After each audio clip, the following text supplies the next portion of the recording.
Comprehending cursive, it's a skill that's become increasingly rare among younger generations. I'm T. Chappelle. And I'm Lee Zurich. In January 2025, that scarcity led to a unique call for help from the National Archives in Washington, D.C.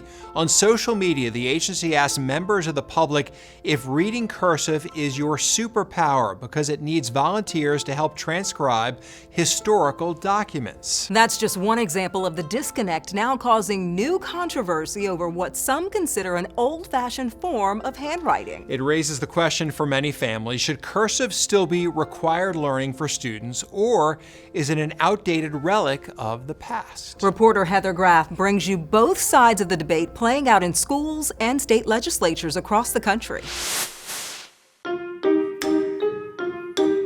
All the way to the top line, yep.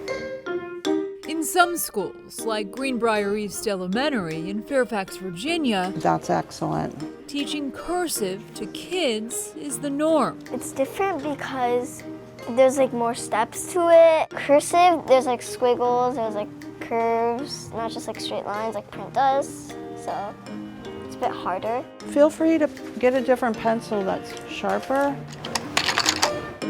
8-year-old Alina and her classmates still getting the hang of those loopy letters. You go, and then you stop, and then you go back around, and then you draw a circle.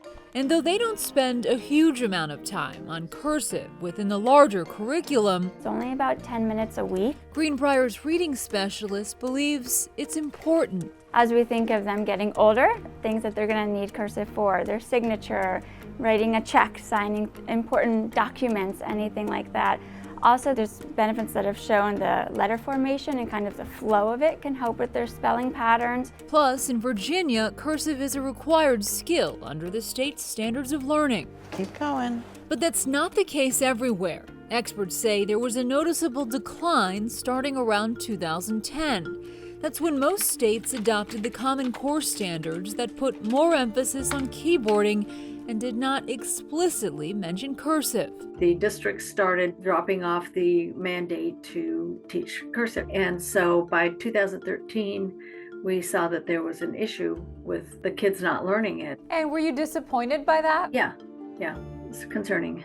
Lauren Mooney-Bear is with the American Handwriting Analysis Foundation and is a longtime advocate for teaching cursive to students, citing its benefits for reading, memory comprehension, cognitive development, and a connection to the past. You know, going back to history, we couldn't read the Declaration of Independence, we couldn't read any of that without understanding cursive.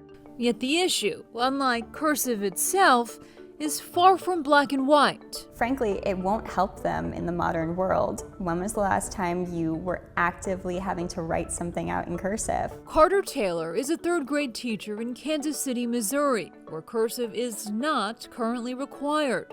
And the teachers union there hopes it stays that way, even as some state lawmakers in 2025 introduced a bill that would mandate the scripted penmanship be taught by the end of 5th grade. There's just a disconnect, I think, between our representatives right now and what it's actually like to be in a classroom. From Taylor's perspective, it would be an unnecessary burden for educators because she says instruction time is precious and already overloaded. There are more minutes of curriculum than there are actual minutes in the classroom between writing, ELA, math, science, social studies. Now adding cursive, where am I even supposed to put it? Missouri's bill so far has not advanced. Meanwhile, in other parts of the country, a bit of a cursive comeback is underway. Just 14 states deemed it required learning a decade ago, and now there's more than 24 of them, with lawmakers in California, New Hampshire, Kentucky, and Idaho among the most recent to take action. What do you think is driving this resurgence of cursive in recent years? I think some of it is this recognition that younger generations are so different because of this. It's kind of shocking and really surprising to be like, how can they not be able to do that anymore? Dr. Robert Wiley is a cognitive psychologist and professor at UNC Greensboro, whose main focus area is the written language.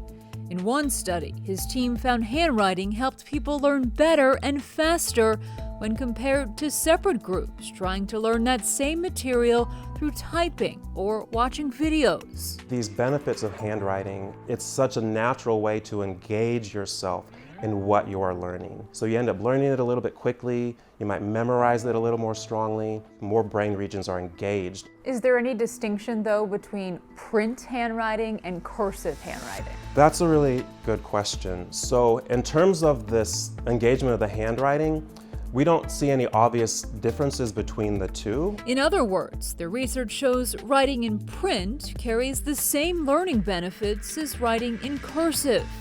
But in today's computer-centric world, Wiley adds either form of handwriting is better than typing when it comes to reading and retention. You internalize it better. As for the current debate over cursive in the classroom, in some ways, he understands both sides. It's sort of a question about priorities. And I think that a lot of that is coming from this emphasis on digital technology. So it is a challenge about knowing how much time can you really spend on these things. Perhaps no easy answer. No easy answer. Even in schools where cursive is required, you can see here in Virginia how technology is now incorporated into the lesson. See how we stay under the dotted line? This teacher working one-on-one with students who have pencils in hand, but laptops open as well.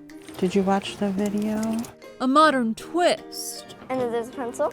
Mr. Pencil has arrived. on an age-old tradition.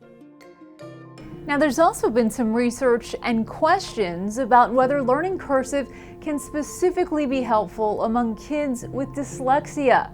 For insight on that, we spoke to the board chair for the International Dyslexia Association. Josh Clark works at a school that specializes in serving dyslexic students and told us one advantage of cursive is that all lowercase letters start on the bottom line, making them perhaps less likely to be reversed. There's also evidence that suggests that cursive helps with spelling because we're doing one fluid motion when spelling that word versus writing a letter, stopping, writing a letter, stopping. Clark said he's seen firsthand many students with dyslexia who've benefited from cursive, but he also wants people to know there is no one-size-fits-all solution. Giving it as a tool, as a resource, I think is wonderful. Again, recognizing what's most important is the child that's in front of us and what they need, not necessarily an outside mandate that may or may not be what's in the best interest of them. Well, I have a confession to make. My 11-year-old daughter cannot read my handwriting. Is that because she's not able to read cursive or your handwriting's just that bad? My handwriting is okay, but she learned it in school. She just is out of practice. She doesn't read it often. Well, we said her handwriting's better than mine. Our producer put us to the test. She had us write, in-depth stories that inform and inspire. You've heard us say this on the show, and she had us write that in cursive, and mine is absolutely horrific. Had I not known what that was, You couldn't read I it. probably wouldn't know what it is. I mean, I haven't written cursive, full cursive in years. We have computers now. So how's mine? Yours looks, as usual, you're better than me, Tisha. I've always taken pride in my penmanship. Yeah, your penmanship. But we both have our strengths. Yes. And our weaknesses. And our weaknesses, and you're seeing yours one of is on full mine display. right here on full display. You're welcome.